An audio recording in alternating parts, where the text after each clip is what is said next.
ดูนะดูนะลูกเรา ไหนอ่ะอ๋อ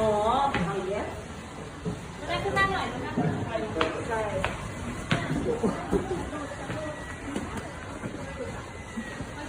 คุณแม่อยู่เฉยๆแป๊บนึงโอเค ลูน่าทำไมวันนี้เลินจังลูก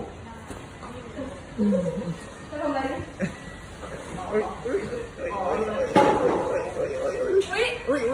ลูกแม่จะหนีกลับแล้วลูน่า ออกสื่อเหรอ เออ เป็นดาราเหรอ เออ